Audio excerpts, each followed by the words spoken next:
Hello, my friends, and welcome to this week's show. This week, I want to dive into the idea of energy understanding, but more importantly, how energy affects our psychology.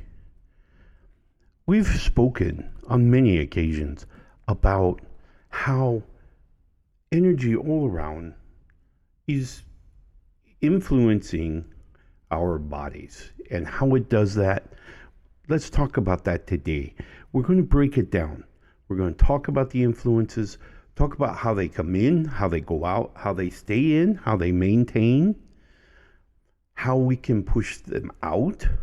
So we're going to talk about essentially energy management in a nutshell, but more importantly, I want to talk about how this energy that we're talking about all around us is affecting our base psychology, because it's actually changing who we are and what we believe.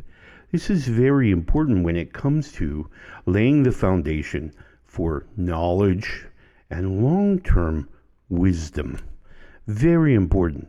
So I want to break it down today, and we're going to talk about that, and we'll be right after it in just a minute. Legends say, in ancient times, when the gods walked with man, within the traditions of the Norse that were passed from the Celts, that there were warriors who traveled through the spiritual realms.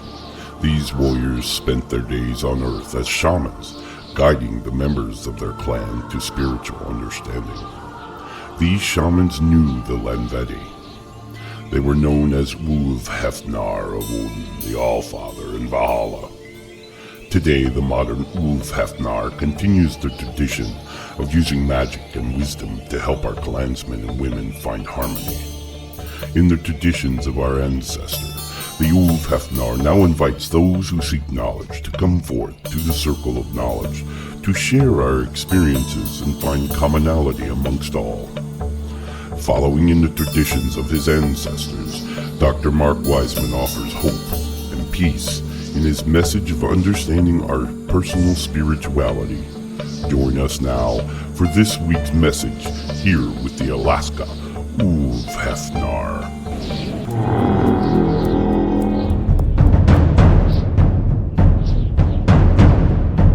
Let us call upon the house of Odin in Asgard, that he and Freya will hear our desires and provide us with their favor.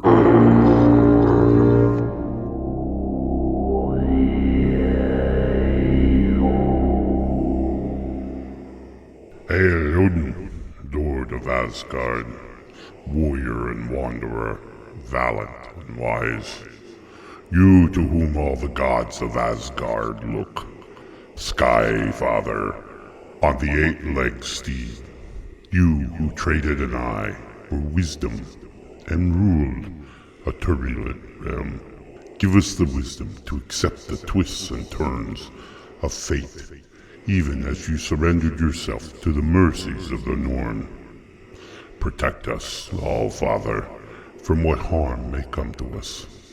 Lead us through the wilderness and bring us safely to that great hall that you reserve only for the brave of spirit. Odin, we come to you today to seek your wisdom and guidance. We ask that you bestow upon those here the wisdom about the subject in which we speak.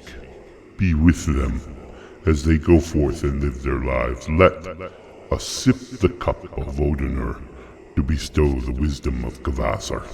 We ask for your guidance, that you be with us and guide us through the challenges that hell lay before us. Help us to recognize Loki as he attempts to deceive us, our true path. Hail Odin.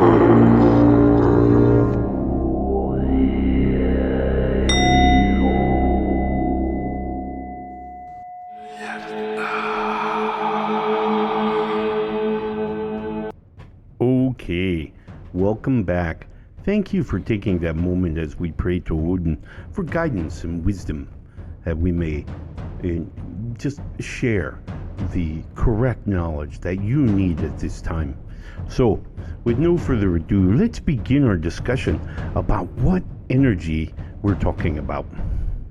So, the first source of energy that we're all very well versed in is that energy that feeds from other physical beings. Because we have to remember that all physical beings are all attached to a spiritual entity, and those spiritual entities have an energy source of their own. And so they're promoting energy in a broadcast type of way. So it's coming from in and out. How do they do that? They simply just are. Okay? So they could have love's energy. They could have the energy of hope. They could have all kinds of positive, energetic, beaming energy streams coming from them to us. Now, on top of the spiritual entity attached to a physical form.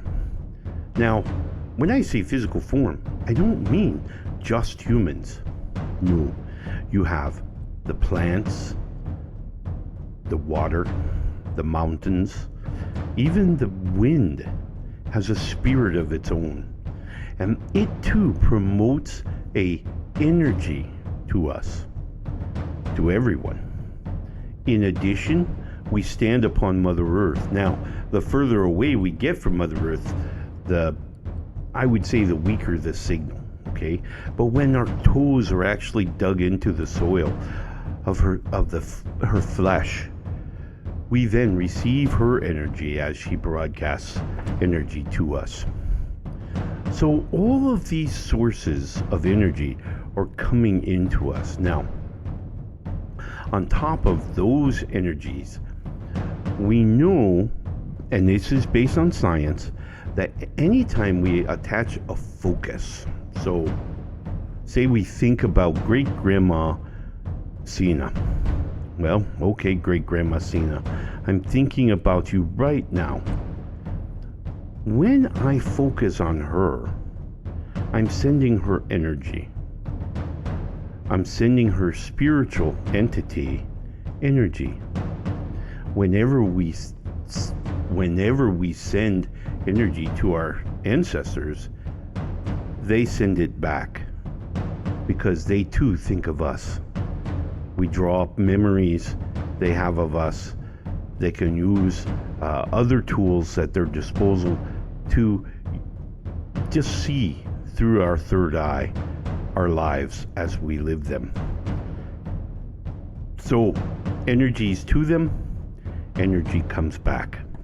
This is a very important transmission that's happening because it happens a lot. Ancestors may be living or not in a physical form, I mean. So they may have passed from the physical life, and so matters not. Okay? So we're still sending them energy, they're sending it back. On top of all of those energy sources, we also have free spirits of the lands. These spirits could be of past physical beings who didn't go anywhere else, so they're here now. Got to remember, in the spiritual realm, there's no such thing as time and space. So to them, this could be yesterday. Those two are passing us energies as they consider what they're seeing, maybe with another spiritual entity's third eye, whatever. So all of this energy is coming into us. Now, on top of that, we have the universe sends us warmth from the sun. That's energy, and it's coming to us. We could have other beings who are not close by. Maybe our auras are connected, friends who are far away, loved ones who are far away. Those too can send us energy through our aura connection. So a lot of sources of energy.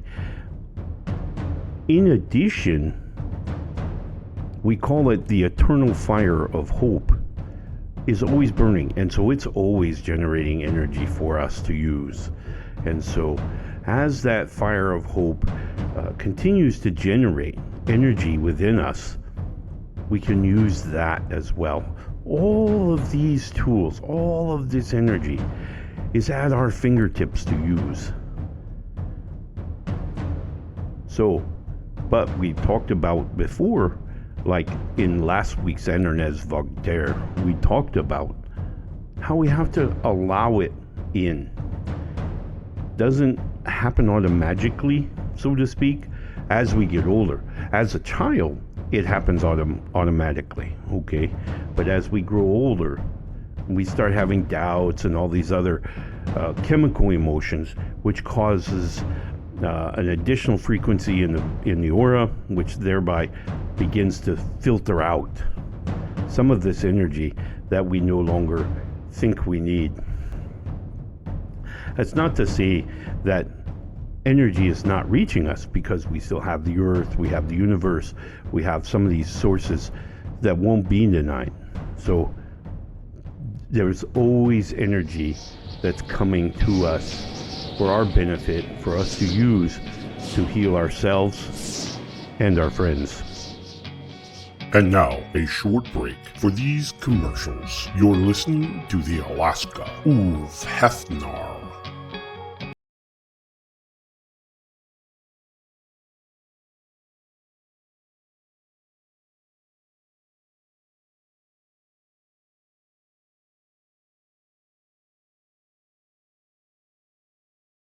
Welcome back to the Alaska Uv Hefnar.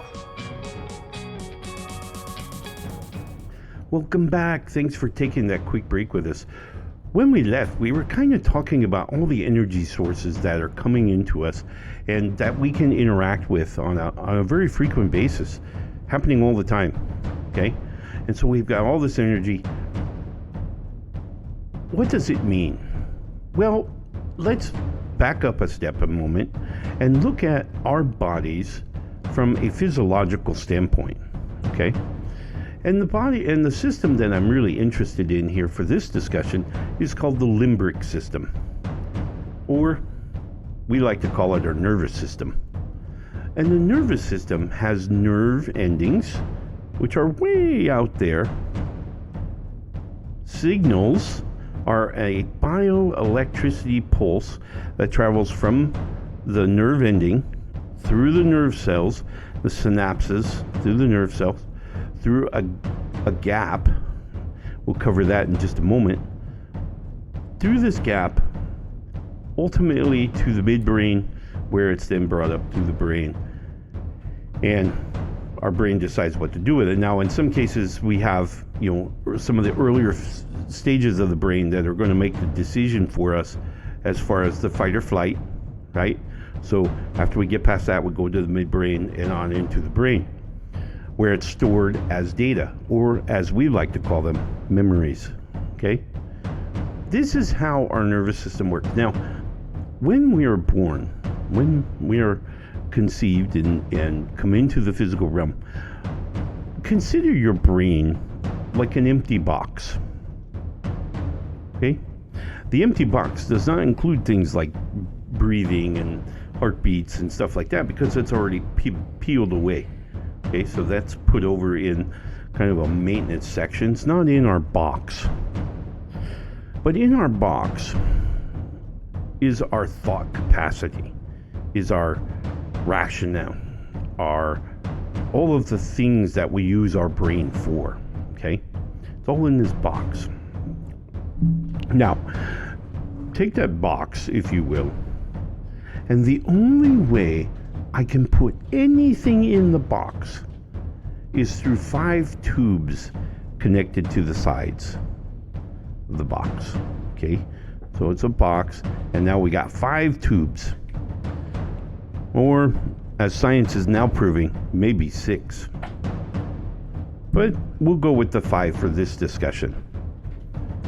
With these 5 tubes, you have hearing, sight, taste, feeling, smell.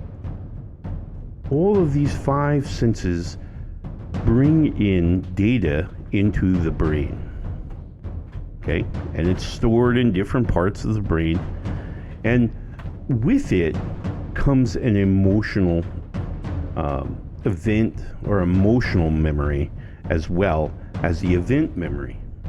A little different, but nonetheless, they come in together and they're then stored somewhere in the brain for recall later. At that time, they may or may not have a relational connection to other data bits in the brain. In other words, if I throw the ball this hard, the effect is that it will bounce this high. But if I throw it even harder, it'll bounce even higher. The cause and effect there, that relational string that connects those two thoughts, from the cause and the effect, from the multiplication of the cause to the multiplication of the effect, all of those are relational memories, okay, to the actual data bits. Now, those data bits come in across the nervous system. Follow me, okay? It's a little difficult, but understand that they all come in as data signals. They're just signals from a nerve or sensory input. What if we got really intoxicated one night, really drunk, and now we have an interception of those data pieces coming into our brain? So we hear something, but because we have this alteration of our pH balance in the spinal fluid, in the nervous system, that alteration in the fluid thereby blocks the signal. So even though there was a loud crash right next to us, we didn't hear it at all. Why? Because now this fluid has derailed or just lost the data signal coming from the sensory input. This would explain how we have lapses of memory when many of us drink to extremes, and when we do, we have blackouts, right? So we lose sensory input for that period of time. So these are things that are proven, right? They're natural facts. What if a synapse handed to the axon, which is the recipient, and instead kicked out your hearing and put in something else, some other spiritual energy? And now that spiritual energy is then passed up through the limbic system into the brain, where it's then stored as data, okay? But that's not what we started with. You see how this works now? This happens a lot. Because again, going back to our first segment of the show, we have quite a few influences of this energy to our physical body. And these nerves are passing these bioelectrical pulses from the nerve endings, or the optic nerve, or the auditory thing. All of these sensory inputs simply pass data signals. And those data signals can be degraded, can be lost, can be damaged, so that when they reach our brain stores them as a data bit in its corrupt form. This is why I always use the analogy of 7 people are a witness to an accident, and when the officer interviews all of these 7 people, he gets 9 different stories, and it's literally what they saw. No fault of their own, it's just the brain.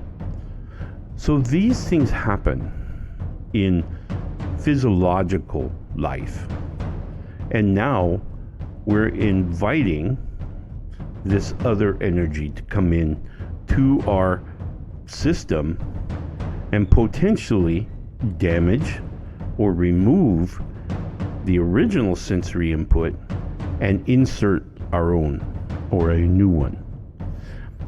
If it's enough data from one ancestors, you begin to have visions, or you can receive visions, entire visions from that ancestor as to what they saw in their life, what they witnessed. And so these things happen, and these things can occur naturally, okay? And it's nothing to be totally worried about. We're going to talk in the next segment of how to manage this. But knowing, obviously, is the first part of solving it, right? Being able to manage it, we have to understand it. We have to know that it does occur. We have to know why it occurs, and then we can begin to dissect how we can manage it going forward. So we have all of these sensory inputs coming into our brain, 5 sensory inputs into our brain, and all of them are susceptible to spiritual energy, which is coming in. Okay? Does that all make sense? Clear as mud, right? Absolutely. The key thing to know, we are always going to be receiving energy either in the form from extrinsic or intrinsic. So learning how we manage it, how we can utilize it, and how we can use it for our best good. And now, a short break for these commercials. You're listening to the Alaska Uv Hefnar.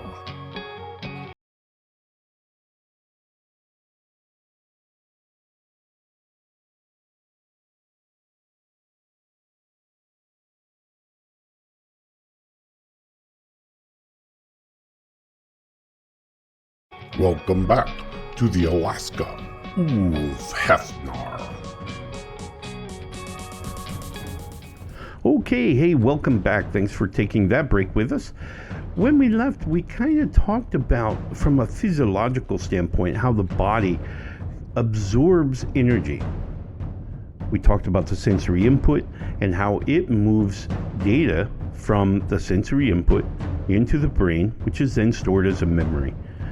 We, with our cognition, can now begin to relate things using the method of cause and effect.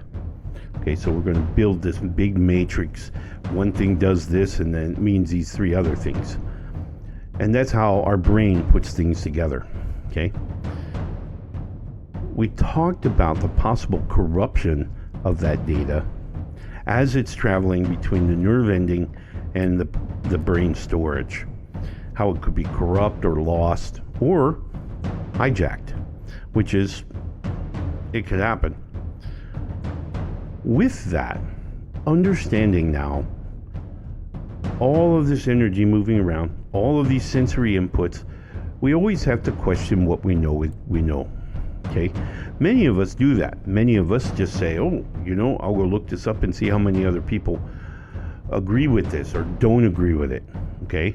And it's those people that do agree, have some level of authority. Our brain says, yep, we believe them because they're this.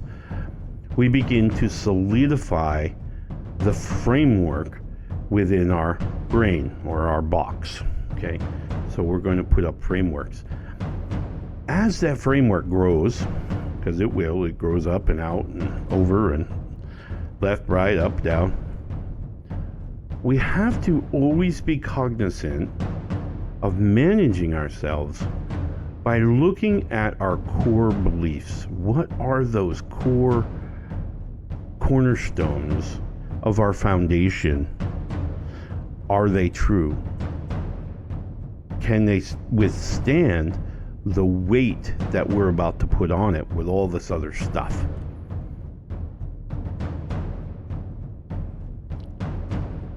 That's up to you and me to decide individually, okay? But it happens. So we've got this skyscraper now that we're building. It's going as wide as it is tall. And we're beginning to put pieces together. And we have to take time each time. And this means, yes, some meditation time, because meditation is a great opportunity for us to stop and look at our beliefs and go, do we still believe in this? Yes, no. Has it ever been proven right? Has it ever been proven wrong? I don't know. You'll have your experiences, I have mine. From those constant management techniques, we can then make sure that the foundation we have within our minds are good, are solid, are ready. Okay? And if we sense down the road that, one of my core beliefs now is being drawn into question, I have to be very cognizant of this. Why? Because if that gives, it has the potential to cause a cataclysmic failure on top of it, right? Everything on top of it could come tumbling down. All the relationships between this data point and all the other data points could come tumbling down. And it's just one of those things that we have to be cognizant of particularly when we have moments of solitude, moment of meditation, moments sleep is another time where we're really more there's a lot higher potential of the spiritual energy coming into us because our sensory are kind of shut down and we're just kind of in that thin veil between the physical and spiritual realms. And so this is why many people have vivid dreams. Vivid dreams are simply memories, or they could be foretelling the future using a vision passed through data into our sensory input. This is why we think we see it. Okay? So this explains really how and why dreams happen.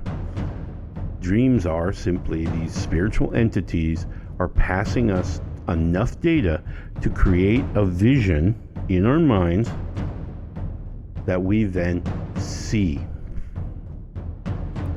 Okay? Yes, our eyes are closed and it's hard to see, but we do. We can see it in our brain because the energy has come in and it has gotten... Now, many of us say, well, my dream's really weird. I'm chasing frogs through a forest while driving a semi. Oh, that's a pretty interesting one. But think about the meanings behind it. You have to remember, in some of these cases, ancestors are trying to explain to you in modern day terms of which they have no knowledge of, right? So to them, a semi is just a really big wagon.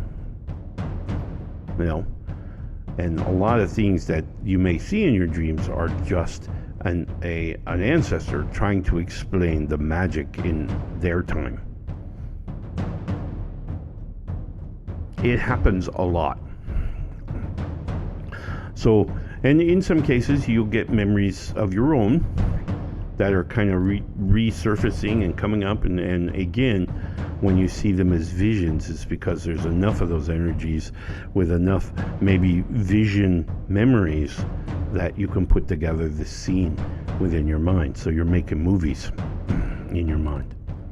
It happens quite frequently. But the key here is to manage this. And we manage this by knowing it, by recognizing that it's real, by recognizing the effect of it. Excuse me. By recognizing the effect, understanding how it comes in, when it comes in, we can be better prepared to better manage this energy coming in. Not saying it's going to work all the time, but for the most part, it'll work when we manage them in advance, so we can see when things are going to begin to crack that framework that we've built within our box. Very, very important. Darn. So we have our framework, we have our brain or box, we have our sensory input that's coming into that brain, giving us information. Then our cognition, what's essentially grown in the last 100,000 years or so, those cognition is what builds the relational tables within our brains so that we can recall memories based on a cause and effect. Okay, so I know I mentioned a lot about meditation, and I'm going to ask that you think about this during your meditation. Firstly, begin by taking some of your most basic primal beliefs. I am a man. I am Caucasian. And start holding them up now to another source of validation. I'm not saying you gotta do this for everything. Obviously, I am a Caucasian man. Pretty validated on that. At least the DMV thinks so. So we start putting together all of these pieces and we begin to validate all of the data, particularly those at the foundation. And that's where you should start with your meditation. Make sure you know what you know, and what you know is right. Until next week, my friends. Love and light.